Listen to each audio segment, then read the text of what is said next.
Welcome to the Hockey Writers Maple Leafs Lounge, a weekly show from our Toronto Maple Leafs writing crew, bringing you the latest news, rumors, trades, player grades, prospects, and much more. From training camp to the playoffs, from draft day to the trade deadline, our team covers everything that happens with the blue and white. Come on in and pull up a chair. Welcome to the Maple Leafs Lounge. Welcome to the Maple Leafs Lounge. This week's show is being brought to you by The Morning Skate, a daily newsletter delivered to your inbox Monday to Friday, jam-packed with the best hockey stuff on the planet. It's a daily dose of the latest NHL news, rumors, history, funnies, quizzes, etc., etc. Just a little hockey fun and information brought to you every day of the week from the Hockey Writers. You'll see a link in the show description. I'm your host, Kevin Armstrong, joined as always by my good friends and colleagues, Petr, Baracchini and Alex Hobson. We get together once a week to chat about the best team on the planet. That's also the most hated team on the planet, your Toronto Maple Leafs. So guys, sometimes we feel like we're nitpicking on this team because they're still winning. They're still high up in the standings, but the team is not where we saw when they were really clicking along. Of course, they're still getting the wins, but now they're allowing a lot more goals. They have to score more goals, but some things have been a little bit exposed lately. It could be because so many players have been going through the COVID protocol. It could be in the long layover. Who knows what, but things are not looking like they did in November and early December. So let's start with some theories on what's going on with this team and just kind of, I guess the word would be a sloppier play. We'll start with you, Alex. Yeah, I mean, we kind of got used to seeing this new version of Leafs hockey throughout November and December about how they were able to win games by scoring goals, but they were also playing a really tight defensive game that we've never seen from this team before. And it seems that over the past road trip, the Western road trip, they've kind of let their old habits creep back into their game of not keeping their foot on the gas pedal and blowing leads in the third period and basically having to score their way out of their troubles. Personally, I think that a lot of it does have to do with the COVID layoff that they had. And I'm not using that as an excuse. I'm not using that to justify the way that they played lately because, a COVID layoff doesn't result in defensive lapses. That's just like we've seen a little more of those than we have lately. But what I have noticed is that in the games when they've blown leads, by the third period, it's not that they look like they've kind of given up and stopped trying like we've seen in the past, but it looks more like they're gassed. They're too tired. And it's like, obviously it's easy for me to make that claim from watching the games from the comfort of my living room. But I do think that the long layoff plus the couple of COVID outbreaks that they've had, I think they're taking a little bit to get their conditioning back. And I think I wouldn't say that this should be a concerning trend until we see it really creep into like February, something like that. But just for the purpose of this road trip, I think that a lot of it does have to do with their conditioning kind of taking its time getting back. Petr, anything to add on to that one? Yeah, just a mix of everything. I mean, Sheldon Keefe has even called into their, conditioning after their games against, Colorado and Vegas, where, they had a significant lead. And then all of a sudden, as Alex mentioned, just looked gassed at the end of the game, even in the game against the St. Louis Blues. They had a 3-1 lead after the end of the first. St. Louis clawed their way back, but Toronto in that game managed to, still stay in it, score a goal, get ahead, lose the lead, but still manage to come back and win the game. So you have to be encouraged by the fact that they're like, when they need to dig down deep, they come out and they make an impact. It's just can't keep playing like this. And it is January. I guess they're in this one little lull, kind of just a little bit not as severe as it was at the beginning of the season, where maybe they're going through a tough stretch. Teams have this all the time, unless you're the Florida Panthers, who's just dominating right now. And you know what? Maybe this is for the better. Maybe this is something where they come out and saying, "Hey, you know what? Yeah, we're not as great as we were." They know it. They know they got to be better, and they just got to dig deep. They just got to keep their foot forward. And Sheldon Keefe, after the first goal when Ryan O'Reilly scored, yelled at Auston Matthews. And what happens after that? Auston Matthews goes and sets Michael Bunting up to tie the game up. So they know how to respond. They know how to play and stick to their game plan. It's just finding that consistency and just going forward. I think that's going to be a really big sticking point because their defensive lapses have been noticeable. It's just getting back to the way that they played in the first 2-3 months. I'm going to say from a fan perspective, I've really enjoyed these games a lot more than the 2-1, the 3-1 with an empty netter. I really enjoy these 6-5 games and everything else. I realize it totally throws off the stats and the kind of play that these guys want to do. But from a fan perspective, way more fun hockey to watch.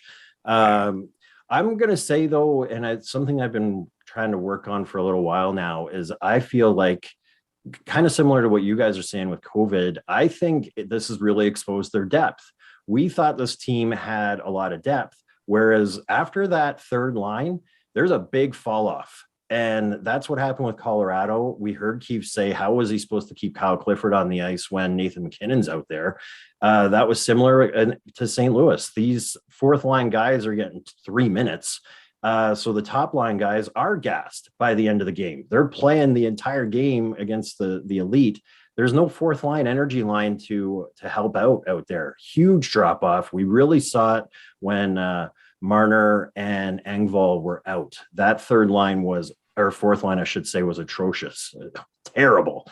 And I'm a little bit concerned about that fourth line and beyond that, because they're supposed to be plugs, but at least plug a little bit more time and give these stars some time to breathe.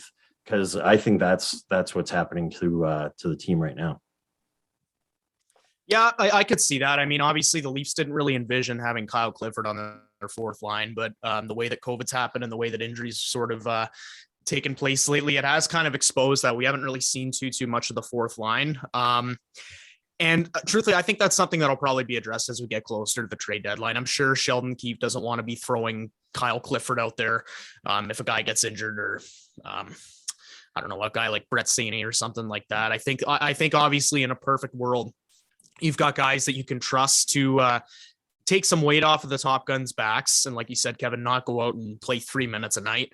So I think that's obviously, that's something that will probably be revisited as we get closer to the trade deadline. But for right now, obviously when Andre Kasha and forget Nick Ritchie, that's the other one. Yeah. So I think when Kasha comes back, you're going to see Engvall on that fourth line personally. And I think he's going to really speed it up a little bit and make them a little bit more justifiable to keep out there. And even the defense too. You look at the pairing of Muzzin and Hall and how that's been a very major talking point all season with their consistency. And you saw Timothy Liljegren play really well with Justin Hall out of the lineup because of COVID-19. He's taken the opportunity and starting to run with it. Obviously a little bit gassed because he dealt with COVID himself, but also hasn't played a game since December 14th. Slowly starting to come back into that. Do you go out and get another top four defenseman to try and find that consistency and balance? That's going to be another thing to keep an eye on as well. Now, Jack Campbell named to the All-Star team, deservingly so, having a Vezina-like year so far. But as we've talked about, the goals are starting to go in. And is this also COVID related? He did have COVID. Is he rusty? Is he getting tired? He has no backup. Petr Mrazek is not doing anything in net to give any kind of confidence that there's an actual backup in Toronto at this point. I'd be going back to Joseph Wall. But is anyone concerned about Jack Campbell at this point and where things are going? Peter, we'll start with you. I mean, yeah, the goals are going in, but he's still making key saves at the right time to keep his team in the game. I mean, during that game against the Colorado Avalanche, Golden Knights, and even at times against the Coyotes too, they were putting the pressure on, and he was there to answer the call. I mean, not so much against Coyotes because that was Petr Mrazek's game, but in Colorado and Vegas, he stood tall and he made key saves. And it's just, again, the players in front of him trying to do their part and help him out. So it's good to see that the team get a win for him in St. Louis when he wasn't at his best. And you mentioned Petr Mrazek too. It kind of goes back to last season where you're having doubts about what you're going to do in the backup position. I mean, you have a goaltender making $3+ million right now, and you're getting 800 save percentage, 2-3 goals against average. I mean, that's I mean, no fault to Mrazek because he has dealt with injuries too, and he has to get his game back and get on track. But you got to start playing him a little bit more so you could rest Campbell down the line. And if Mrazek still doesn't answer the call, do you go to Wall? Do you go to Eric Shalgren, who's looking really impressive in his first season with the AHL? I know Alex has raved about him and talked about him consistently, and he's just dynamite. Do you give him a chance to come up and maybe move him at the deadline for a key piece in return and maybe give him a game or two, see what happens? But then again, do you want to risk that with an inexperienced goalie at the NHL level? So you have a lot of questions to ask and answer at the same time. But in the short term, you work with what you have and try to see if Petr Mrazek could get maybe 1 or 2 starts. So you rest Campbell and then possibly take it from there. Alex, how about you address the situation with what the prospects are looking like in Toronto? And are you worried about Campbell? First of all, no, I'm not worried about Campbell. I think Saturday's game against Colorado, last Saturday, I should say, I don't think that's reflective on how he played in that game, even though he let in, 5 goals or 4 goals. I think that he really kept the team in it for most of that game. And I think it was just one of those things where Toronto was sort of submitting to Colorado, and they were just keeping the pressure on and on and on. And then eventually Campbell the weight collapsed on his shoulder. So I wouldn't say I'm concerned about him. In terms of Mrazek, I think the main problem with him is that his value is next to nothing right now. And, even at the trade deadline, it would just be terrible asset management if the Leafs simply traded Mrazek to a team for a late draft pick or something like that, just to get rid of his salary after locking him in for 3 years. But on the other hand, Petr is right. You need to see what you have in him, and you got to try and get him back to a point where you can rely on him to take some weight off of Campbell's shoulders and kind of rest him down the line. And, I know we never want to talk about, it's just the regular season, because every game does matter. But at the same time, I think seeing the torrid pace that they went on in November and December, I think now would probably be a good time to start giving Mrazek a couple of more looks just to see if he can really recover the kind of style of game that he had last year and his stats from last year. But I am at a point where it's starting to become a bit of a concerning trend, because in his 4 starts this year, as much as I don't think he's solely to blame for those starts, rather, he has yet to have a single game where his save percentage has been over 900. So at that point, I think there is some concern you got to be wary of. But at the same time, I think it's probably best if they at least give him the workload that he's used to, maybe start him once every 3 games or something like that, and try to get him to a point where you can trust him to be the 1B. And if that doesn't work, like Petr said, maybe you just got to look to Shalgren or Wall. Yeah. I'm not seeing Mrazek as a 1B. I've seen him as a definite 2. But because even off the top of my head, when you were talking about that save percentage, the 2 games I can think of off the top of my head, Arizona and Buffalo, like he's not playing against the Colorados of the world. Like this is very concerning to me that Mrazek is where he is. And just to wrap that up, Frederik Andersen named to the All-Star game and also got his 30th win. But anywho, moving on, sticking with the nitpicking theme, because this still is a very good team, but there was an article put out, Mitch Marner hasn't scored a power play goal in 2 years or so here. So he gets a lot of ice time on the specialty teams, even penalty killing for that matter, but some concerns when it comes to his power play production. Petr, I'm going to let you go on this one because I feel like this is nitpicking the guy, but I get what you're saying, and I get what the article is saying. When a guy's on a power play this long and doesn't have a goal, it can raise some red flags. So you pick it up from there. Yeah, 100 games to be exact since he last scored his last power play goal. I mean, at face value, yeah, it really is concerning. I mean, how do you go 100 games without scoring at least 1, 2, 3, or 4 or 5 power play goals? Because let's face it, Mitch Marner is the setup guy on that unit. You have shooters like Matthews and Nylander. You even have the bumper or net front presence of John Tavares to bury in those loose goal or those greasy goals. So you're not entirely relying on him to shoot or score. But as I've said from time to time, he does need to shoot more. We saw his goal against the St. Louis Blues, how he goes opposite corner on Jordan Binnington. And that's what we want to see a little bit more of, a little bit more unpredictability from him because he's always trying to find the right play to set up. And if he can't do that, just get the puck on net and shoot, whether it goes in, rebound, whatever, at least he's starting to shoot and he's still going to produce and be a factor offensively in generating quality scoring chances. So the fact that he doesn't have a goal up until this point, fans are going to nitpick and be like, oh, come on, why is he earning $10 million for? I mean, let's face it, he's a playmaker. He's always been like that, but he's even acknowledged that he has shot more, or it needs to be a productive goal scorer as well at certain times, and he needs to be greedy. So if he's able to just chip in at least close to 5 power play goals a season, I ain't going to be mad, but he does need to start to shoot more. And I think that's where the frustration is starting to lie. Alex? I got to be honest. I have no idea why nobody, and I won't say nobody because I'm sure Leaf fans have wanted this, but I have no idea why Sheldon Keefe hasn't simply dropped Marner to the second power play unit yet. You know what? Like, here's the thing. And I understand that Mitch Marner at his best is the best playmaker on the team. And he's a guy that you want on your top power play unit. However, when a guy literally goes 100 games without scoring a single power play goal, I don't understand why he seems to be the only one besides Auston Matthews, and only because Matthews has never really been in a position like this. He seems to be the only one that never faces any sort of demotion when he's struggling.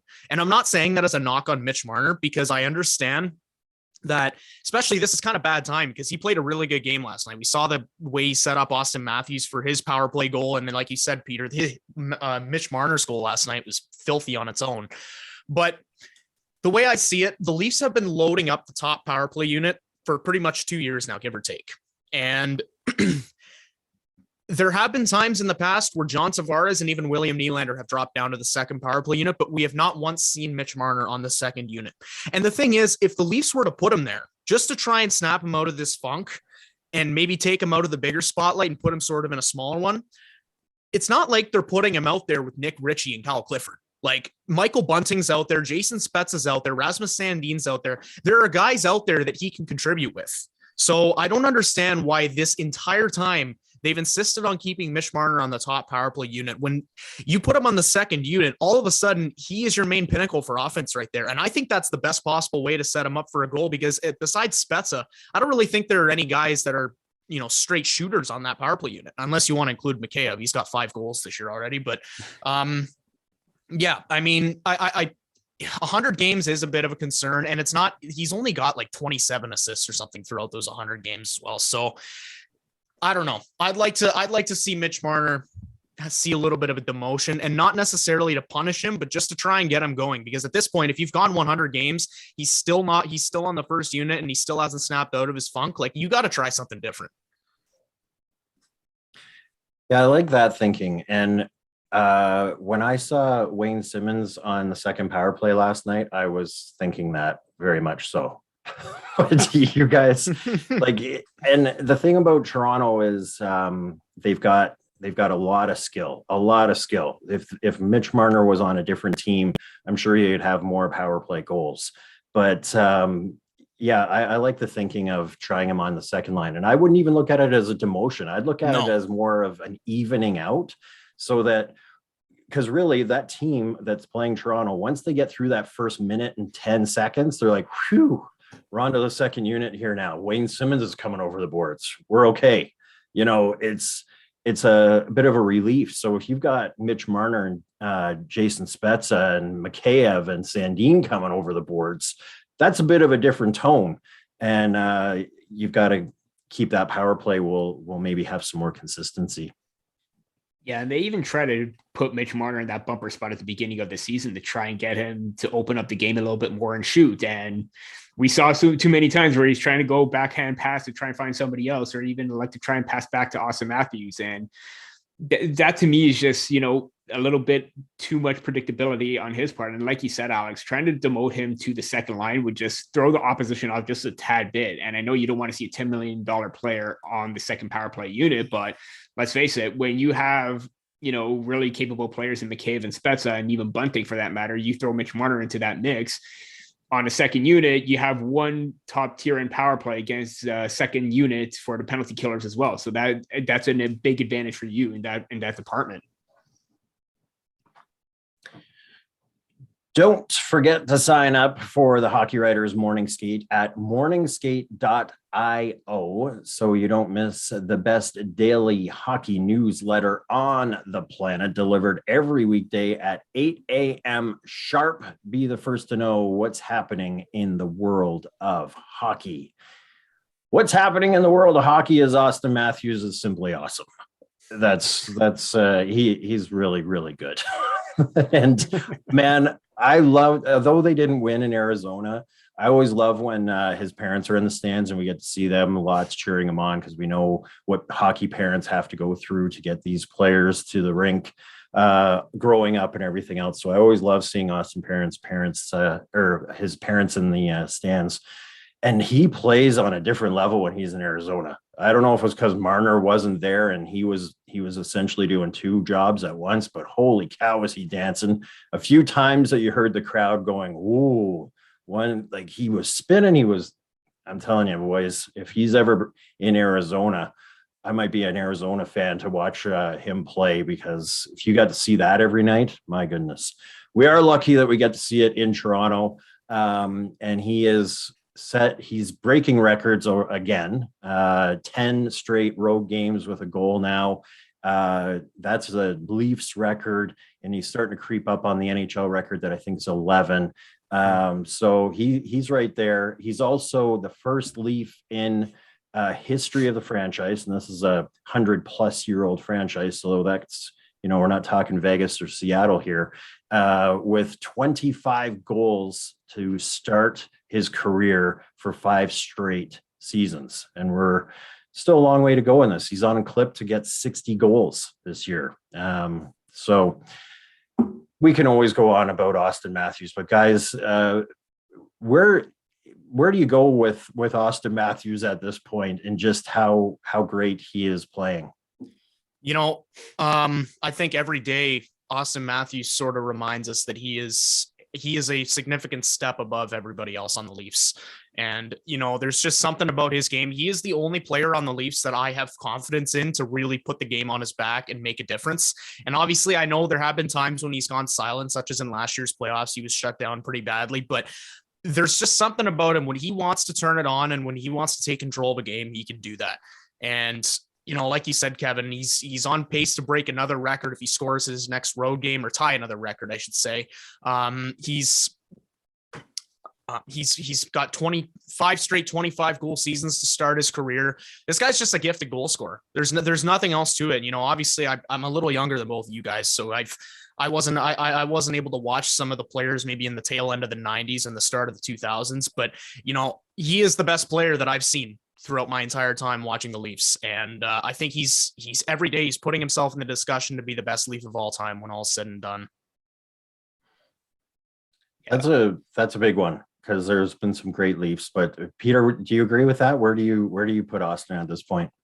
Yeah, I mean, I've seen Gilmore play, I've seen Clark play, I've seen Sundin play, and Auston Matthews is, again, like you just said, Alex, he's vaulting his conversation into the greatest Maple Leaf of all time. And, we're seeing the clips and pace that he's scoring at. He's 1 goal behind for this road game goal scoring streak, 1 behind Pavel Bure and Steve Yzerman. And to my knowledge, if I remember, those were 2 really good players, but who's just, just pulling that off the top of my head. But also, even right now in the goal scoring race, he's 1 goal behind Leon Draisaitl. And there was at a point where he was 10, 11, 12 goals behind him and Ovechkin. And everyone was saying, oh, is he able to even come back? Well, guess what? There's still 40 plus games left, and he's 1 behind Draisaitl. So this is a fantastic, phenomenal goal scorer. The next wave of that, probably even surpassing Ovechkin at this point, because even though Ovechkin's at the tail end of his year and chasing Gretzky, Matthews is still by far one of the better shots in this league, tied up there with Ovechkin. So to be in that conversation with him and to be one of the most lethal goal scorers right now, and for him to wear the blue and white, it's just an added bonus. Yeah. And, when you're talking about those big names, Clark as a rookie and the last first overall pick that the Leafs ever had. But he did play his career in other places as well before in Toronto, but Gilmore and Sundin, they came to Toronto after. So To watch this guy rate from day one with his 4 goals in his NHL debut to what he's doing on a nightly basis is just been so much fun to watch. And we can only hope that he sides with Toronto and stays long term, because he's a lot of fun to watch for sure. And we also always have to thank his mother, because she made sure that Auston was 2 days late, so he missed his draft year and he could be drafted by Toronto. So we will always thank Mrs. Matthews for that one. He may have gone 3rd overall behind McDavid or Eichel the year before, or dare I say 2nd overall? Who knows? Most likely 3rd overall, but yeah, 2nd overall is definitely within that wheelhouse. Mm-hmm. Yeah. Thank you, Mrs. Matthews. Thank you. From us at Maple Leafs Lounge. Okay, so the Olympics have changed, as we all know. That's going to allow for some very different looking rosters than we first expected. And the U.S. team has got some Leafs on there. So Alex, how about you introduce us to who's going to be playing for the U.S. from Toronto? Yeah, I mean, I think it was obviously disappointing hearing that NHL players wouldn't be going to the Olympics, because that would have given us a chance to see Auston Matthews play for the States, potentially Mitch Marner for Canada, William Nylander for sure for Sweden. You can go down the list. The Leafs would have had a bunch of representatives at the Olympics. But there is a bit of a silver lining, and it's that the Leafs have a pair of prospects who are going to be representing the States at the Olympics this year. Matthew Knies, who was their 2nd round pick in 2021. We've talked about him a bunch on the show, as well as Nick. Peter, you're going to have to help me out here. Is it Abruzzese? Abruzzese. Okay. Nick Abruzzese is, he was a 4th round pick in 2019, I want to say. And both of these guys are playing college hockey in the States. Matthew Knies has 22 points in 22 games as a freshman for the University of Minnesota. And Nick Abruzzese has 21 points in 14 games for, I believe, Harvard University. So, Leaf fans, if you're feeling a little discouraged and not wanting to watch the Olympics because there won't be any NHLers there, I highly recommend you rethink that decision, because Matthew Knies is going to be, I think he could get some legitimate minutes this year for the States. I mean, obviously with no NHLers there, there's not too many players that he's really going to be competing with for those top line minutes. And I think it's just going to be one of those things where if he gets going, or if either of these guys get going, I mean, who else will the States look to for offense? I'm excited to see Knies there, but I'm also very excited to see Abruzzese, because with college hockey kind of in limbo all of last year, Abruzzese took the season off to have hip surgery. And so we hadn't heard anything from him. And I will remind everyone that the year before that, so 2019-20, the year after they drafted him, he finished the season with, I think it was 41 points in 35 games or something along the lines that. He finished over a point per game. Actually, I believe I've got it right here. 1 second.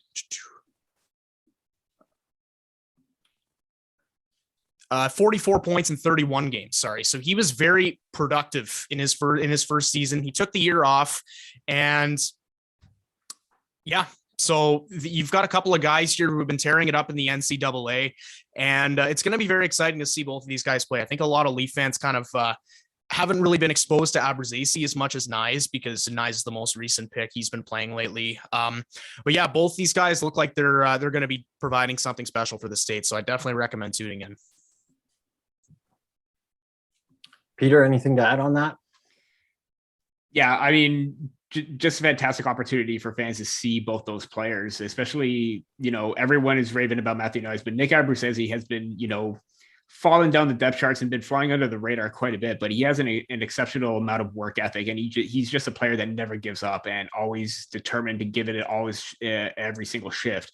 And it should be noted that, there's also some other names to possibly look forward to on other teams. I mean, Josh Hosang has entered the mix for Team Canada. And if you saw his, robot celebration goal yesterday, I would love to see that happen at the Olympics, just because, hey, throw some of those, flashy moves in there, because Josh Hosang has been unreal and on fire for the Toronto Marlies this season. And even for Team Finland, Topi Niemela, could he be another name that could vault his way into the conversation, as he's been a really top defender for Team Finland or at the Finnish level, the senior level, and he could make a significant impact. I mean, we saw what he was able to accomplish at the World Juniors. So other two names within the Maple Leaf system that could possibly get that opportunity to become Olympians as well.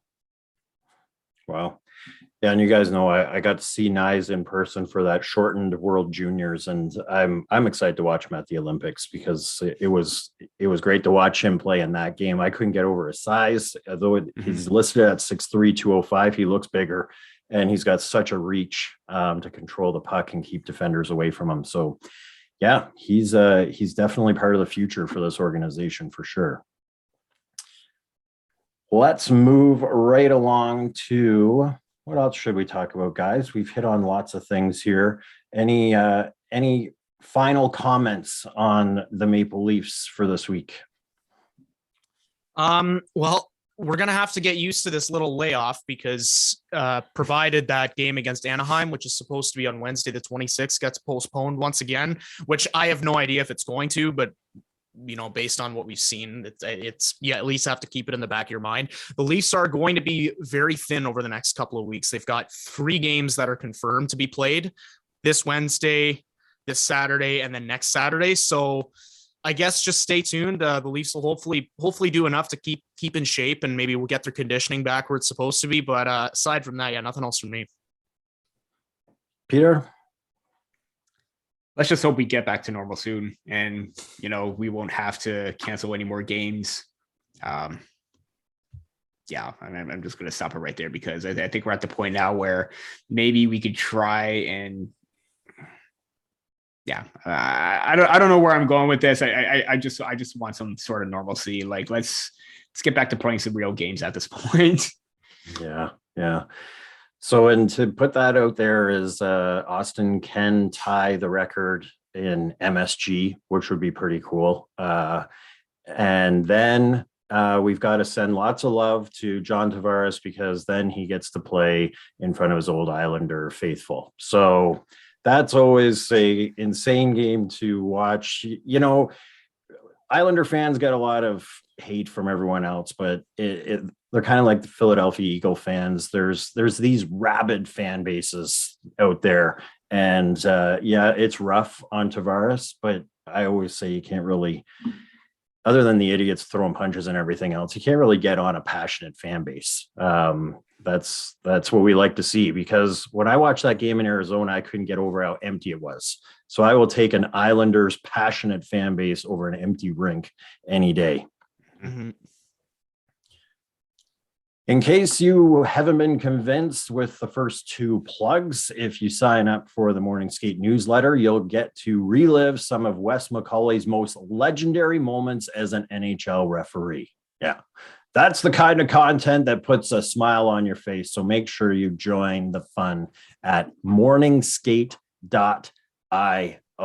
You guys are signed up, right? Yes, sir. Oh, yeah. Always. Oh, yeah. Right. 8 a.m. every morning is when it arrives. And we will be arriving in 1 week's time to talk about the road trip in New York and everything else that happens in Leafland, and probably some more nitpicking as well. But that's what we do. Thanks so much for joining us in the lounge. We'll see you next week.